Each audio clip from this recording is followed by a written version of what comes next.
بخصوص دور المرأة في بناء سوريا الجديدة، نحن نرفض كل السياسات وكل القرارات اللي تخص المرأة أو اللي تهمش دورها أو أي شيء يمس المرأة من خلال مجالاتها كافة، إن كانت اجتماعية، ثقافية، سياسية، اقتصادية. نحن المرأة لها كتير دور مهم، خاصة من خلال الإدارة الذاتية. حققت كتير شغلات، كتير مكتسبات، حققت من خلال المحافل الدولية، من خلال البعثات فينا نقول المباحثات يعني السياسية والدبلوماسية. كان لها دور كبير كتير بالإدارة الذاتية، يعني من خلال أنه صار في إلها هي كمان دور كبير من خلال أنه هي صارت رئاسة مشتركة مع جنب الرجل. يعني كمان صار في إلها كتير مميزات. صارت هي كمان مثل الرجل، يعني تشتغل، تعبر عن رأيها، صار عندها كيان، استقلالية، صار عندها انه هي اللي تصنع القرار، مو الرجال هو اللي يصنع القرار. لانه المرأة كمان من خلال الإدارة اللي صارت، يعني كمان شكلوا كومينات، شكلوا قوات للمرأة، إن كان يبجة. كمان نحن نرفض أي شيء يخلي المرأة يهمش دورها أو مثلا يمحي وجودها، لأنه المرأة هي فينا نقول هي مو نص المجتمع، المرأة هي كل المجتمع. هلا بخصوص الانتهاكات اللي عم بتصير، فينا نقول انه هذا الشيء نحن نرفضه رفض قاطع، لانه الانتهاكات اللي عم بتصير هي ما عم بتصير بس لمكون واحد او مو لطائفه وحده، عم بتصير لعده طوائف، ان كانت علويين، ان كانوا دروز، ان كانوا ايزيديين، ان كانوا سريان، اشور، كل المكونات يعني.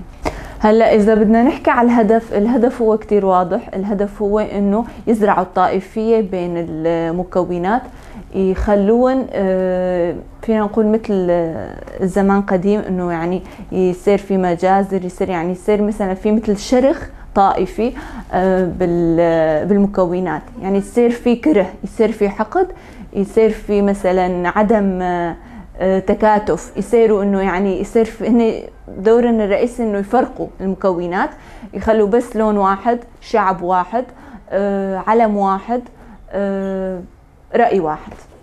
كاترين لولي من المكون السرياني. وجود المرأة ضمن المجتمع هو شيء أساسي، ولا يمكن العيش دون المرأة، لأن المرأة تكمل المجتمع بأكمله. ونحن هون بشمال وشرق سوريا لم نرضى بلا وجود المرأة في المجتمع، لأنه هو شيء أساسي وتقوم بعدة مجالات. ومثل ما شفنا في عدة سنوات ولحد الآن نحن عم نشوف المرأة عم تشارك في عدة شغلات. في البداية حملت السلاح، وهو شيء كان إنه يفضل إنه كانوا دائما نسمع إنه بس للرجل هو حمل السلاح، ولكن فعلت هذا الشيء وحملت السلاح ضمن الجبهات، والمرأة كانت قادرة على كل شيء. شاركت كمان في المجال المدني وفي المجال السياسي، شاركت في عدة مجالات. ونقدر كمان نحكي عن المرأة بشكل عام. المرأة قدرت تعمل أكثر من الرجل. إذا نحن بدنا نجي نقارن بين الرجل والمرأة، المرأة كانت قادرة على كل شيء. ونحن في شمال وشرق سوريا لم نرضى أنه دون وجود المرأة، لأنه المرأة هي تكمل المجتمع بأكمله.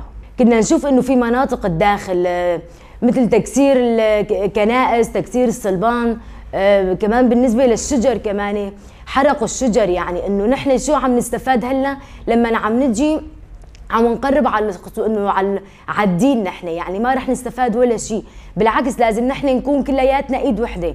مثل ما شفنا هون في مناطق شمال وشرق سوريا كل الطوائف يد وحده كانوا، ومثل العربي، السرياني، الكلداني، الكردي، كلتنا كنا ايد وحده وعم نشارك في عده شغلات.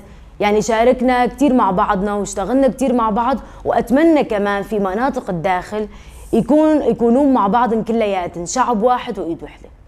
لكمان ان احنا نجي نحكي المرأة في 6 تشرين قدرة تقاوم وقدرة تحارب كمان، ونحن لازم كلتنا نشوف المرأة ايش قدرت تعمل. نحن يعني هلا ما شفنا نحن غير في المناطق الإدارة الذاتية المرأة حملت السلاح وطلعت على الجبهات ويعني مثل الرجل، والمرأة مقاومتها في 6 تشرين هو أكبر مثال قدرت تحقق إنجازات كثيرة.